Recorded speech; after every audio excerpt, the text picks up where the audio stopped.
Lights, camera, action.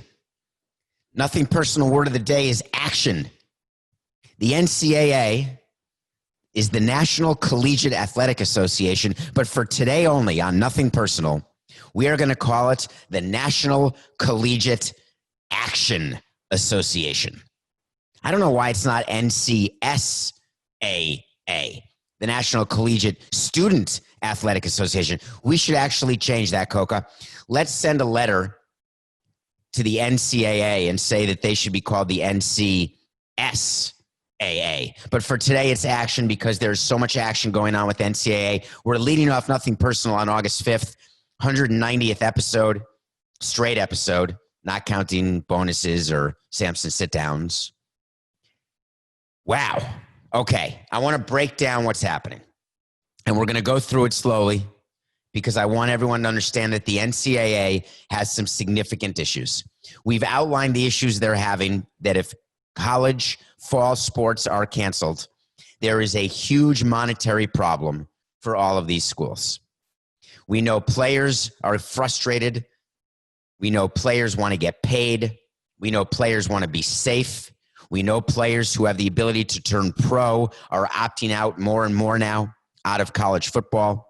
We know certain programs are starting to have workouts, and then they've had to shut down and start up with COVID, etc. Today, the NCAA came out with a few new rules, a few regulations, a few concepts, and they did it on a day when they looked as disorganized as ever before. Let's start with the two announcements that happened almost simultaneously. One, the University of Connecticut, located in the state of Connecticut, one of the quote-unquote safest, healthiest, lowest positive rate states, the Huskies came out and said, no mas. They canceled their football season. They're a Division I team. They're an independent, but they are a full Division I team, and they're the first one. Now, the question is, do they become the first of many? Is this the beginning of the domino that I just saw on TikTok, where somehow people have time to build dominoes or cups or some sort of crazy contraptions where they send one ball down one chute and all of a sudden it ends up 10 minutes later in a river by the van, or a van by the river? That would have been so much funnier if I'd said van by the river after Chris Farley. So is this the first domino?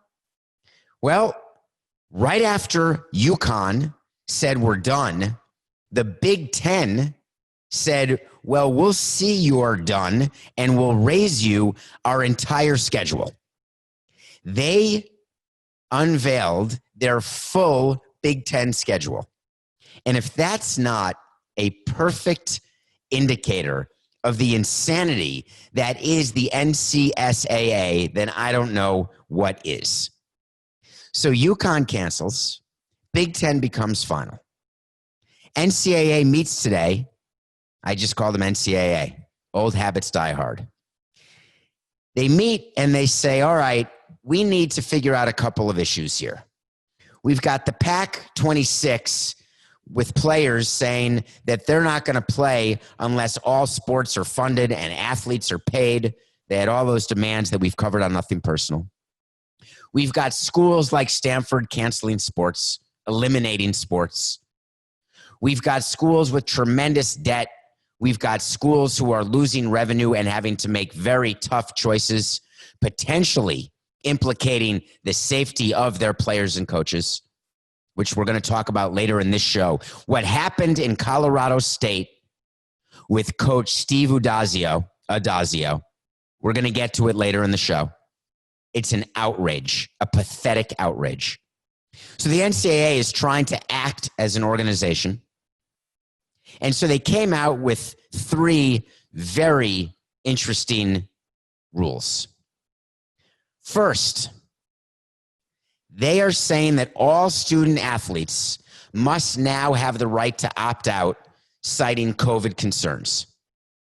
And if they do opt out, then the scholarship commitment must be honored. This is something that should have happened days, weeks, and months ago. There is a lot of tension, and we heard it in that taped phone call with the Washington State coach. The pressure on players, they need that scholarship. It's critical.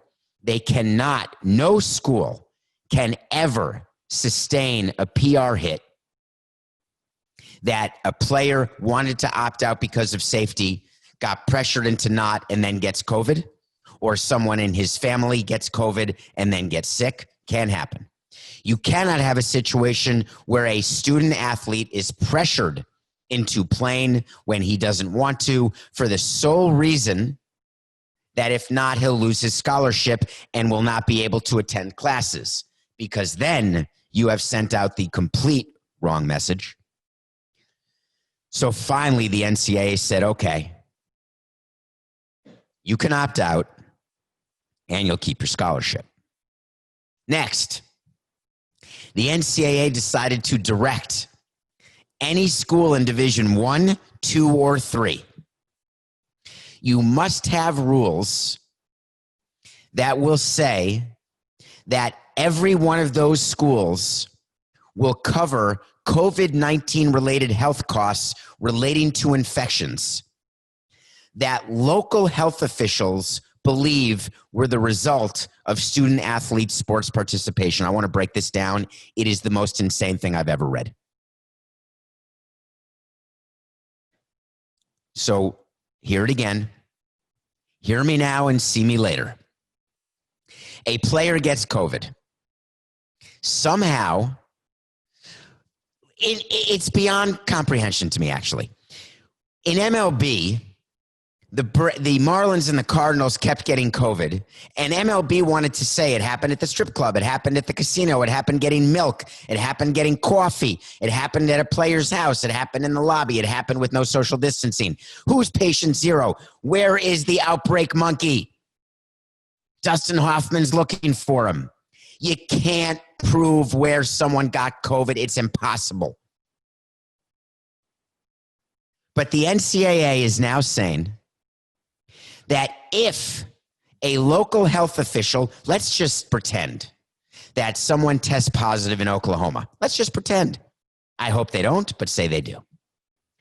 The local officials in Oklahoma say, we believe that player X got COVID solely because of that player's participation in sports. The cost to treat that player is X. We are charging Oklahoma for X. It's unbelievable. When I read it, my first thought is I got one of the words wrong, that it was misprinted, that maybe there was a double negative that would be a positive, or a triple negative that would then be a negative, or a triple positive that then could be a positive after 2 would be just be a negative. But this is what they're actually saying. I want to see this happen in real life. Wait a minute. Cut that, Coca. Of course he's not going to cut it. You know we don't cut anything on Nothing Personal. I don't want anyone to get COVID. So don't at me at David P. Samson unless you want to ask a question. Don't follow me on Twitter for that unless you want to follow me for Nothing Personal. So I'm not wishing COVID on anyone, but I want to see how it's going to work when invariably it's going to happen. A student athlete during the course of a athletic season is going to test positive. Could it be false? Could it be true? We're going to get to that too.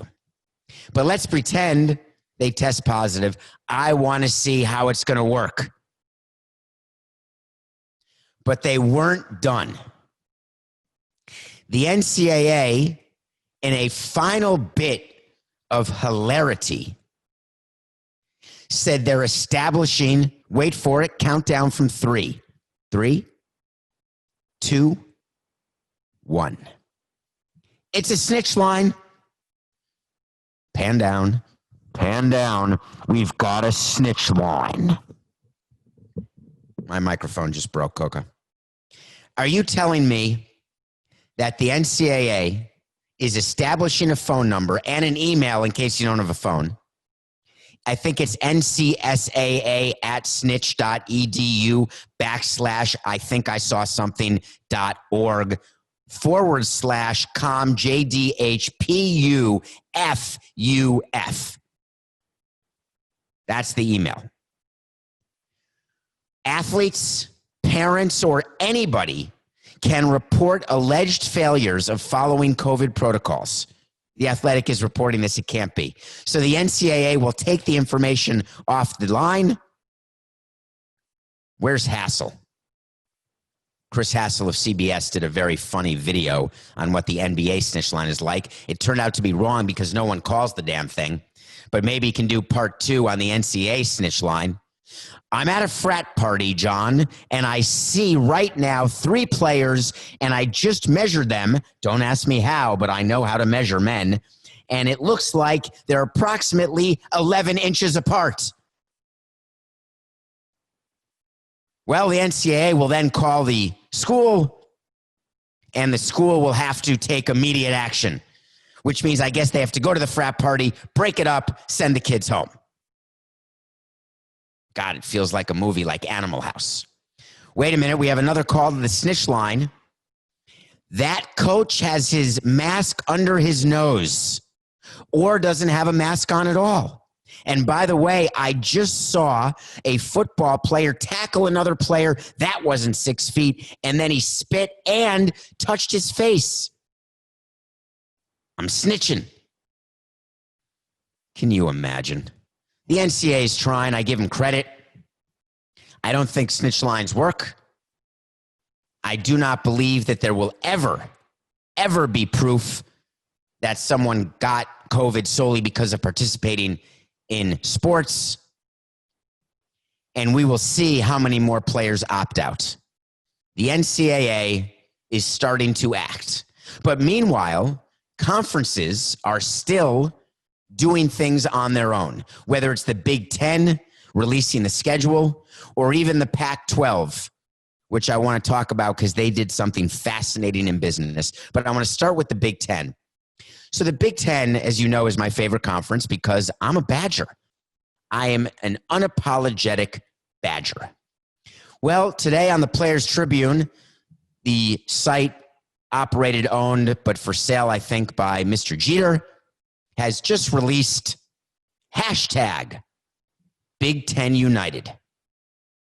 If that sounds familiar, that's what the Pac-12 players did, which we talked about.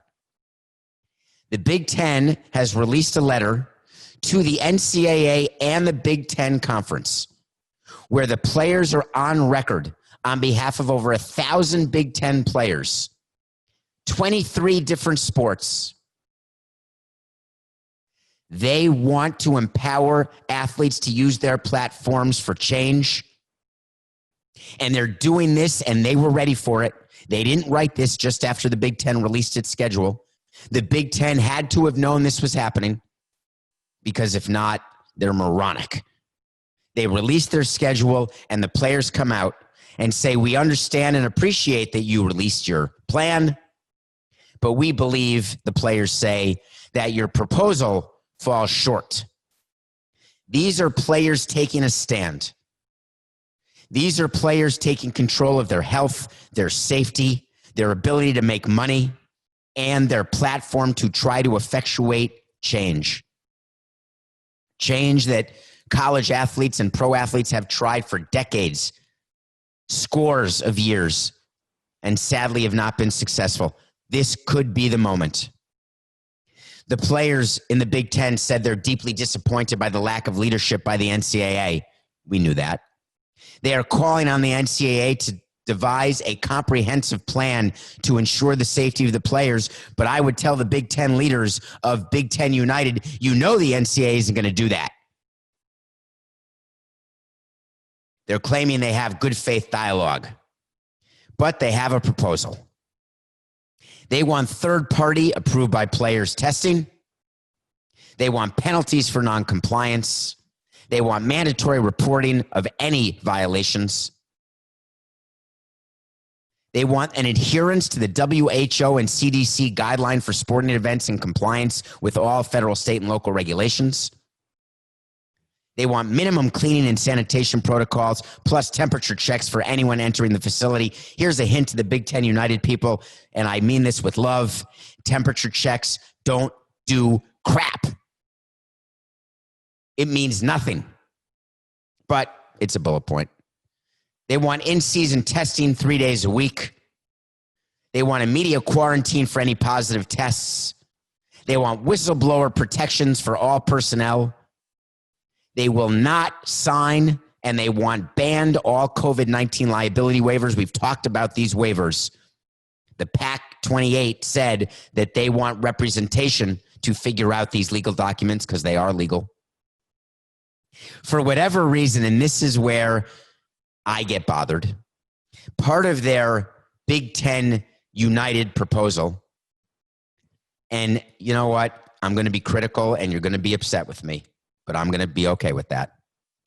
They want complimentary access to the Big Ten network for all athletes' family members. Come on. Are we talking about your safety, or are we talking about getting a network distributed for free so your family can watch you play because you've already decided it's safe?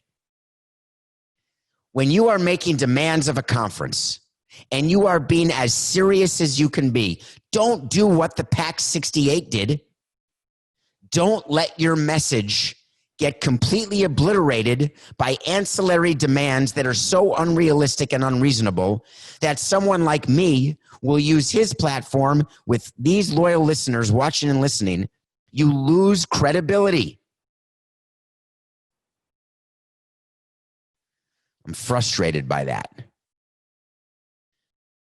The other issue they want is what all players are asking for now, and I've mentioned it, but I'm going to mention it again. I understand the ask, but it's not going to happen.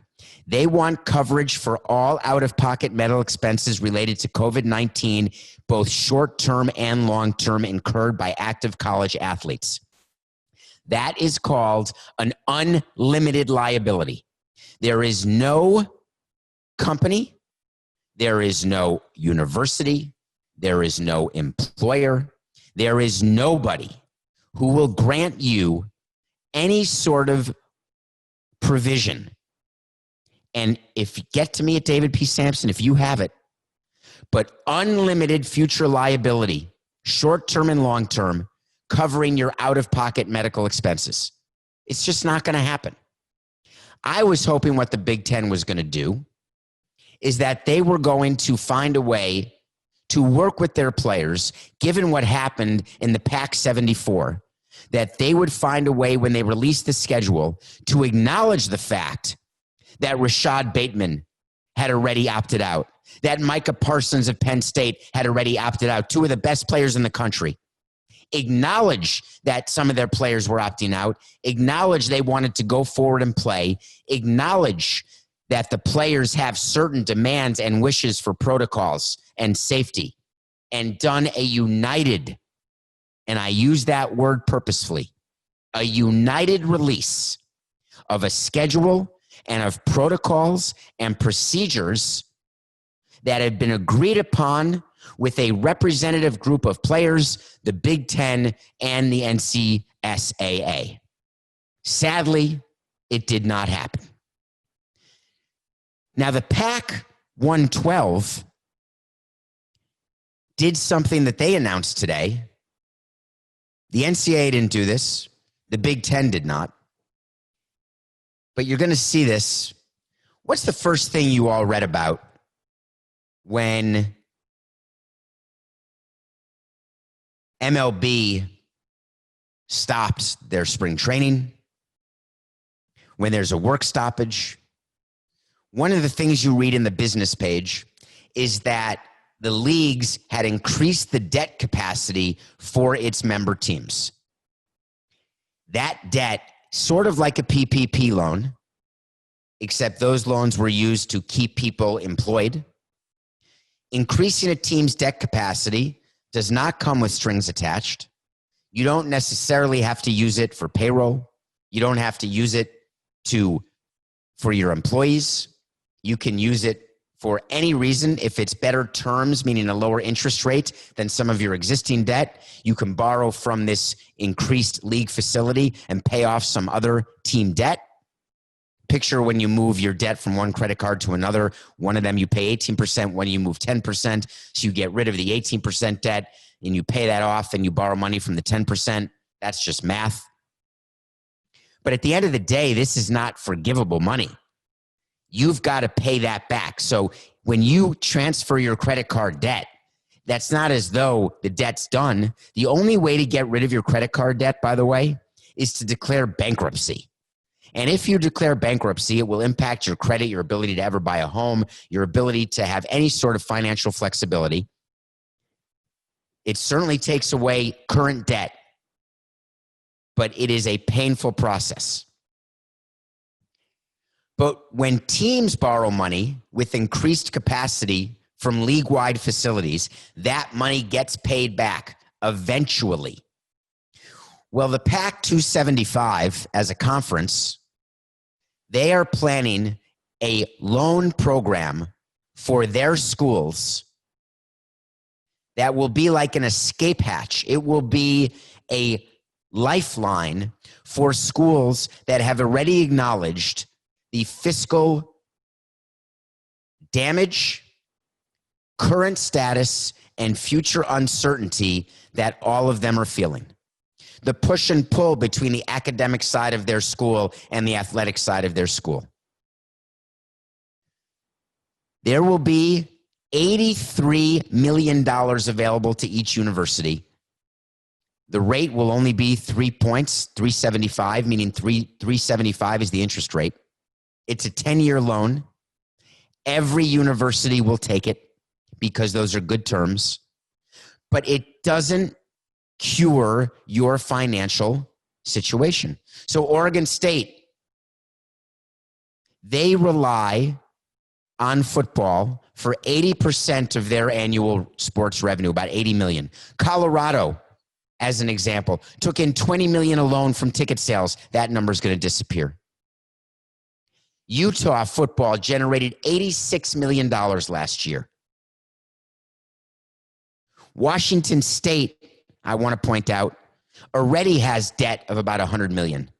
UCLA is going to lose around $40 million. It's been reported that Cal loses almost $15 million. The point is, these teams are in trouble. I understand what the Pac-5 wants to do and why they're doing it. But if the players in the Pac-69 believe that by definition this new loan will mean that their demands are now going to be met, I've got bad news for you. They're not related in any way. This is to try to cover the shortfalls from the loss of revenue from having fans in the stands and the possibility of no college football this season, where the University of Connecticut becomes the first domino to fall and not an outlier. We will see what happens. Today, the National Collegiate Student Association, they took action. That's the nothing personal word of the day. Guess what's next, Coca? I want to talk to Samson. You want to talk to Samson? You got it. Get in my DMs at David P. Samson on Instagram or Twitter. By the way, thank you for downloading and subscribing. Please subscribe to the YouTube channel. I know you're watching on YouTube if you're watching, but subscribe. Just hit the subscribe button. It doesn't cost anything. It's nothing personal with David Samson. Please, it doesn't cost you to download or subscribe to the pod. Write a review. I hope you listened. I think you did. Many of you to the mailbag end of month pod. We'll do another one. So write a review on Apple. I know I'm giving you a lot to do. I'm sorry. Take notes. Write a review. Ask a question. We'll do always that bonus episode. But this question was, I mean, it happens to be sort of coincidence that this was the question I wanted to discuss today. But given everything that's going on with the NCAA, this is perfect. Is it possible that Colorado State University coaches actually told players to not report COVID symptoms? Boy, you set that up on a tee for me. So you want to talk to Samson. Is it possible that CSU coaches actually told players to not report COVID symptoms? What are you talking about?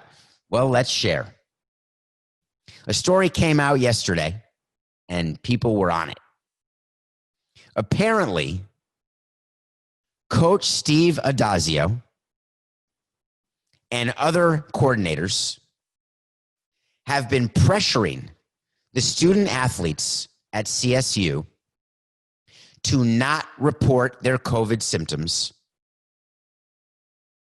because if you report them, you then have to go into a quarantine COVID protocol. Can this really be true? Is it really possible that a coach could be that stupid? So many players have come out and said it. So many sources that it required an immediate statement by the university, by the athletic director, by the coach. It's been the biggest CYA that I've seen in like a day. In a world that I live in sports and business and entertainment and politics, covering your ass is a skill that is required on a minute-by-minute basis. It's why you've got crisis PR people. It's why you've got other interns scouring social media and Twitter. It's why you've got people focused on anything that could become viral, any issues that could happen. Because in this day and age, CYA are the three most critical initials since LSD during the days of Woodstock. So what actually happened at CSU? What happened is that they were having these practices, and for whatever reason, the players were uncomfortable because they felt as though there was such a push to practice, and there was so little discussion about safety protocols. There was no social distancing. There was no protecting of the players when they weren't on the field. There was no leading by example by coaches. We've seen managers in MLB wearing their masks below their nose. Hopefully not any longer. We've seen other coaches pressuring their players to play and realizing that is not the right thing to do. But CSU got caught. But it's an issue, please make no mistake. College and pro teams are going through the same thing, no matter what you read, no matter what the leagues tell you. If you think players don't feel pressured to play, either on the pro level or the college level, you're just wrong. Now, more and more players are opting out. But I would tell you that the players who are opting out on the collegiate level are those players who are going to go pro and don't want to take the risk because there's nothing they can do except get hurt or get sick and have that impact their earning ability in the draft. On the pro side, we've told you the players opting out are the ones who have the comfort of future money. Very few players without their future guaranteed have opted out, though some have. Coaches on contract need to win. If games are being played, they need to be ready. And they are manifesting that desire to be ready by cutting corners.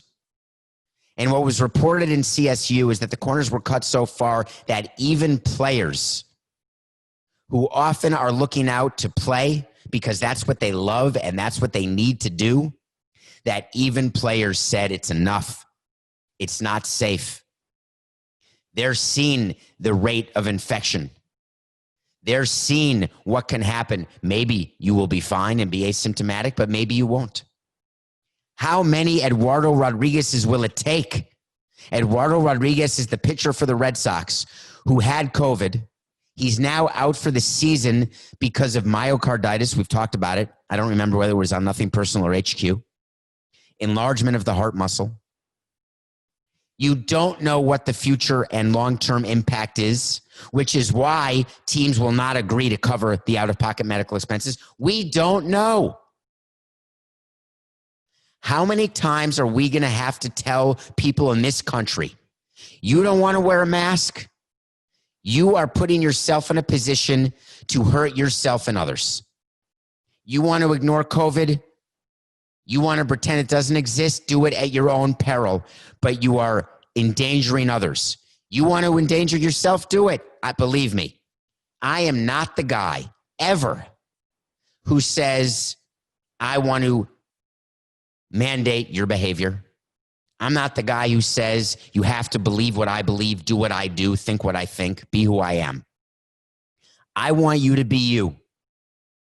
But if being you stops me from being my best me, then you're no longer allowed to be you.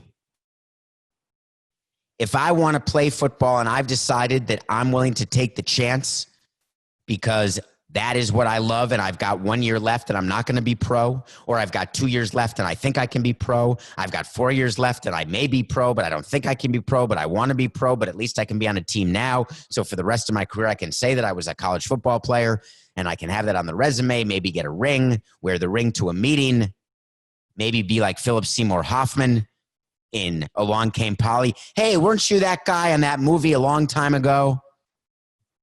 Yes, I was.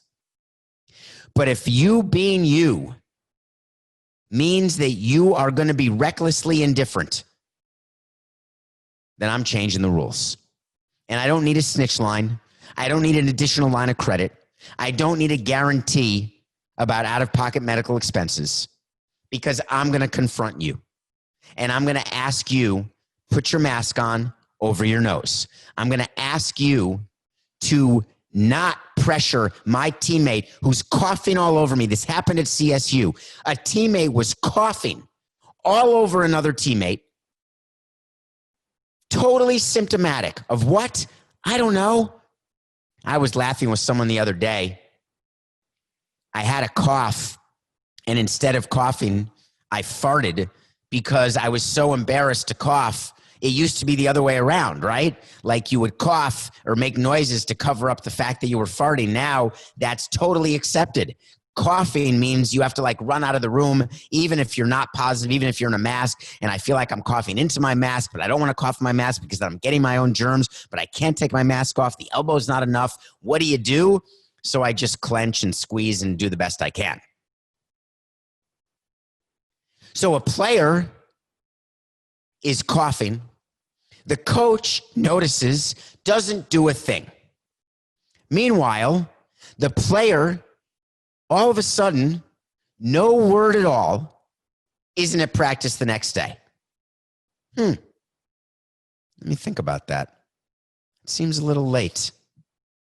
That's why you need testing, for crying out loud. So if you're asking me whether I think CSU coaches actually told players to not report COVID symptoms, you're damn right I do. It's got to stop, and it will stop. Okay, I want to talk for a minute before I get to the review, before we go to break. I got to cover this topic because it's a tough one, but it's an important one. There's something going on now. It started with Juan Soto with the Nationals, where he tested positive before opening day, and then he's been out, but he had tons of negatives after that, and it turns out it may have been a false positive. The NFL reported that Matthew Stafford was going on the COVID reserve list. A few days later, it was reported that he's coming off the list, that he got a false positive. He released a statement saying that he wasn't sick. No one in his family was sick. They've all been tested. And what I found interesting is that the leagues are now thinking that they are going to change the rules, and there is a chance that positive tests on asymptomatic players, those players may be still allowed to play.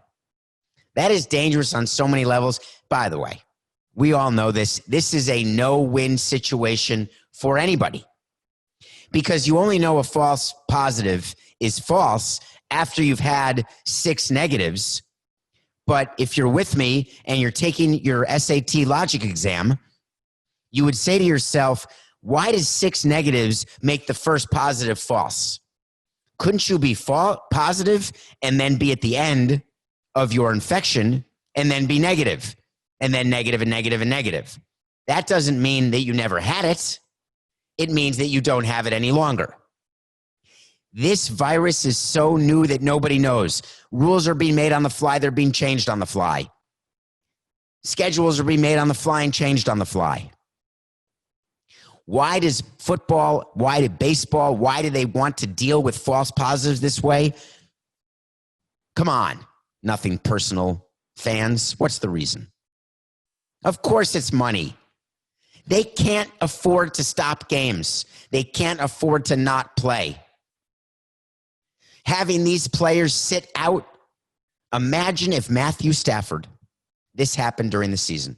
He misses a game because he has a false positive on game day, misses a game, has negatives the rest of the week. The Lions lose, and they miss the playoffs because of that. The money involved for the owner is significant. The potential money for the player is significant. The ability to perform and excel in the postseason. We will not be at the point this year in 2020 where the testing will be perfect. We likely will not have a vaccine prior to the end of the NFL season or MLB, however long that can go. So the issues that are existing now in real time are not going anywhere. They're going to evolve, and it will require new rules, greater flexibility in the application of those rules. But one area that I believe leagues cannot go is to treat a false positive. Let me say it a better way. One area where I believe teams and leagues cannot go is to treat a positive as false only because there were subsequent negatives. That doesn't follow if I remember anything about my logic class. But it may be true. It may be true that Matthew Stafford never had COVID. It may be true that Juan Soto never had COVID. Are you sure? Are you super sure? Are you willing as a player to be on the field with someone who tested positive that day or 2 days earlier and then negative, no quarantine, no nothing? What happens when they have to sneeze or cough? Are you freaking out? And I feel for Matthew Stafford. His wife actually went public today and did an entire Instagram post. And it's amazing what players have to do. It's amazing the role that wives are now playing and trying to be helpful, sometimes not helpful. You've seen with Drew Brees, there was a situation. It happens. In baseball, we've had wives create a lot of problems, girlfriends, all in a not a life and death way, just in terms of clubhouse politics. But Matthew's wife came out and said that the past 4 days have been a nightmare. For 24 hours, we believe my husband was positive for COVID. We were all tested the day after we were all negative, and Matthew was negative. Again, then again, and again, and again. Only after his second negative were we told about the possibility of being a false positive. She's upset with the way her family was treated since he was put on the COVID IR. She went public saying that even though we knew there was a false positive, she's upset because the school called and said the kids can't be back.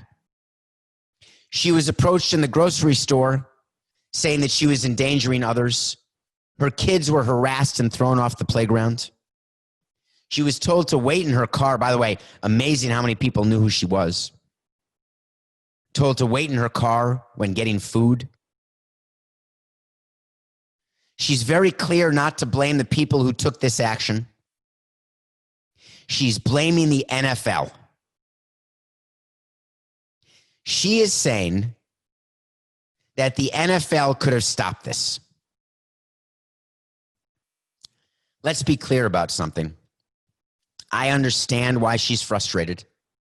I understand how people are reacting to those who have COVID. Let me ask you this. Whether you are a COVID truther, hoaxer, believer, whether you are in your house and not leaving, whatever your position is, let me just ask you this.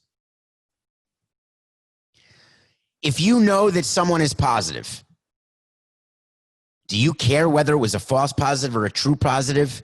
If they're in your apartment, if they're in your house, if they're on your field, if they're with your kids, I ask you. This is not the NFL's fault. Testing is not developed enough to take care of the positive tests, the negative tests, the false positives, the false negatives. We just don't know. So what is the moral? Bad stuff's going to happen. People are going to be forced not to play who could have played. People are going to play who shouldn't have been playing. By definition, these things are going to happen. Everybody breathe.